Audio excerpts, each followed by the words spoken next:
नमस्कार। आज देश की तमाम फटाफट खबरों में आपका स्वागत है।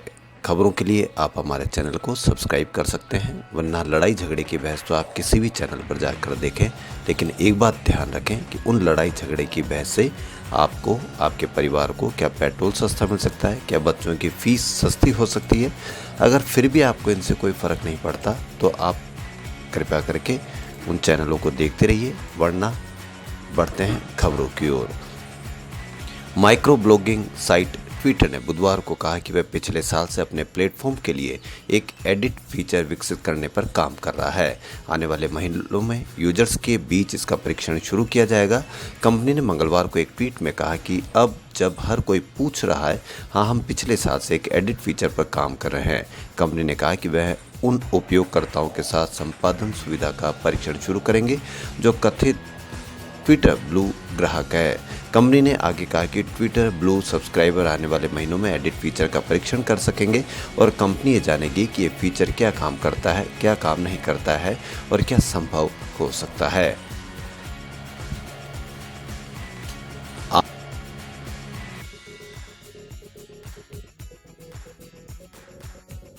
आम आदमी पार्टी के एमसीडी प्रभारी दुर्गेश पाठक ने कहा है कि देश की सबसे बड़ी पार्टी बीजेपी चुनाव से भाग रही है। चुनाव में हार के डर से बीजेपी एमसीडी एकीकरण का बिल लेकर आई।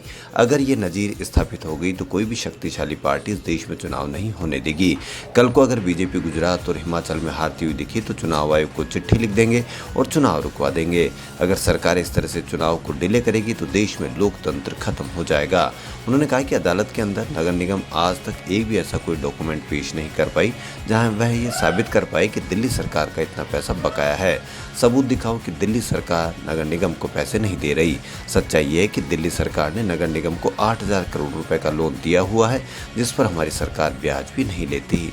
पाठक ने कहा है कि केंद्र सरकार हिंदुस्तान के सभी नगर निगमों को प्रति व्यक्ति के हिसाब से अनुदान देती है, लेकिन दिल्ली के नगर निगम को केंद्र सरकार ने पिछले 15 सालों से 1 रुपये का भी अनुदान नहीं दिया। सच्चाई यह है कि केंद्र सरकार ने ही नगर निगम का 20 से 25,000 करोड़ रुपए रोका हुआ है।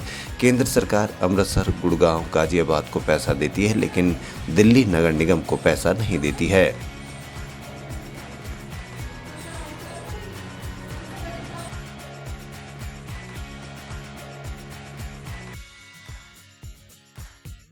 श्रीलंका में बिगड़ते हालात के बीच राष्ट्रपति गोटबाया राजपक्षे ने मंगलवार को आधी रात को इमरजेंसी हटाने का ऐलान कर दिया।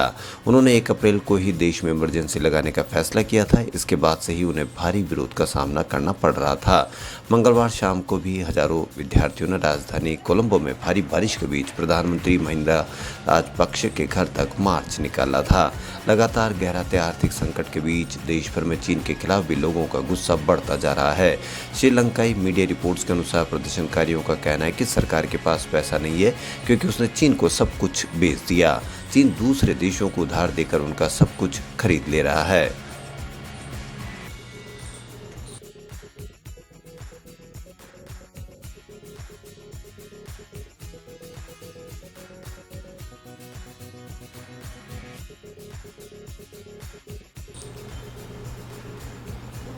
पाकिस्तान की अंदरूनी सियासी कलह में बेशक प्रधानमंत्री इमरान खान अकेले पड़ गए, लेकिन आम पाकिस्तानी अभी भी इमरान की शान में कसीदे पड़ रहे हैं। अवाम का कहना है कि देश में बढ़ती महंगाई के चलते लोग उनके खिलाफ हो गए थे। वहीं जब से इमरान खान ने जलसों में अवाम के बीच आकर अमेरिका को ललकारना शुरू किया है, तब से कम अवाम का झुकाव उनकी तरफ है। यहाँ तक कि जब वह विपक्ष में थे तब भी अमेरिका को लेकर उनके यही तेवर थे। इन दिनों पाकिस्तान के अवाम के बीच 2 ही बातों की चर्चा हो रही है। पहली ये कि इमरान खान ने अपने शासन में दूसरे देशों में रहने वाले पाकिस्तानियों को भी वोटिंग का हक दिया, लेकिन उनके खिलाफ लामबंद हुई पार्टियां इस नियम को मुखालफत कर रही है। पाकिस्तान में करीब 1 करोड़ ओवरसीज वोटर है। माना जाता है कि ओवरसीज वोटर इमरान खान के हक में वोट करने वालों में से है, इसलिए इमरान खान चुनाव करवाने की मांग कर रहे हैं, लेकिन विपक्ष इस नियम को निरस्त करने की मांग कर रहे हैं।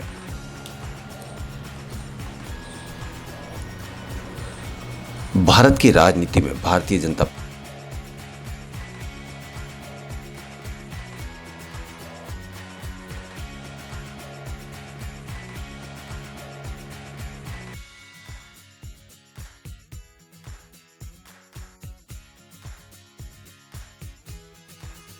पार्टी यानी बीजेपी दुनिया भर के पॉलिटिक्स के विद्यार्थियों के लिए स्टडी का विषय है। आज पार्टी का 42वां स्थापना दिवस है और 4 दशकों में पार्टी ने लोकसभा में 2 सीटों से 303 सीटों का लंबा सफर तय किया है। अटल आडवाणी की जोड़ी ने मोदी शाह की जोड़ी तक पार्टी ने हर दशक में नई उपलब्धियां हासिल की है। इसमें राम जन्मभूमि आंदोलन ने भी उसकी मदद की, जिसका परिणाम पिछले साल अयोध्या में राम जन्मभूमि पर मंदिर के भूमि पूजन के तौर पर सामने आया। भले ही बीजेपी की स्थापना 6 अप्रैल 1980 को हुई, लेकिन उसका इतिहास भारतीय जनसंघ से जुड़ा है।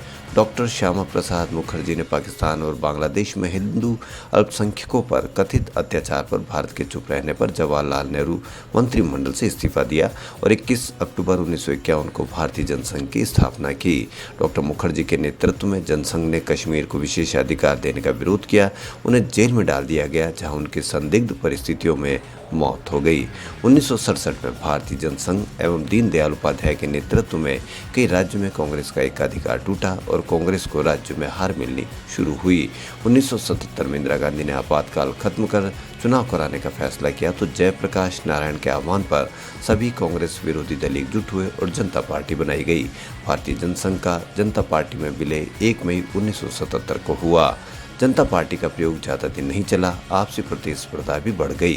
कहा गया कि राष्ट्रीय स्वयंसेवक संघ से संबंध रखने वाले जनता पार्टी में नहीं रहेंगे। तब 6 अप्रैल 1980 को नए संगठन के तौर पर बीजेपी बनी।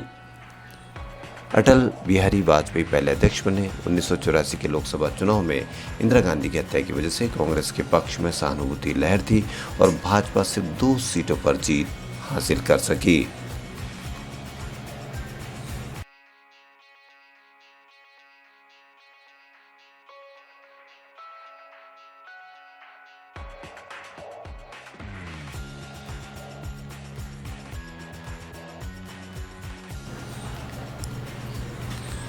एस राजामौली की हाल ही में रिलीज हुई फिल्म RRR बॉक्स ऑफिस पर खूब कमाई कर रही है। 550 करोड़ रुपए के बजट में इस फिल्म ने 10 दिन में ही 900 करोड़ रुपए से ज्यादा का वर्ल्ड वाइड बिजनेस कर लिया है। फिल्म की सक्सेस देख रामचरण फूले नहीं समा रहे हैं और उन्होंने इस खुशी में RRR की टीम को गोल्ड कॉइन गिफ्ट में दिए हैं। रिपोर्ट्स के अनुसार प्रत्येक सिक्के लगभग 10 ग्राम के और कुल सिक्कों की कीमत 18 लाख रुपए से अधिक है। रामचरण ने टीम के क्रू मेंबर्स को सोने के सिक्के दिए हैं। रिपोर्ट्स के अनुसार रामचरण ने टीम के क्रू मेंबर्स के हेड को लंच पर बुलाया और फिल्म में उनके सहयोग के लिए सबको सोने के सिक्के गिफ्ट के तौर पर दिए। सोने के सिक्के पर एक तरफ RRR तो दूसरी तरफ रामचरण का नाम लिखा है। साथ ही उन्होंने सभी को 1-1 किलो मिठाई का डिब्बा भी दिया। खबरों में फिलहाल इतना ही। यदि आपको हमारा चैनल पसंद आए तो लाइक, सब्सक्राइब और शेयर अवश्य करें। धन्यवाद।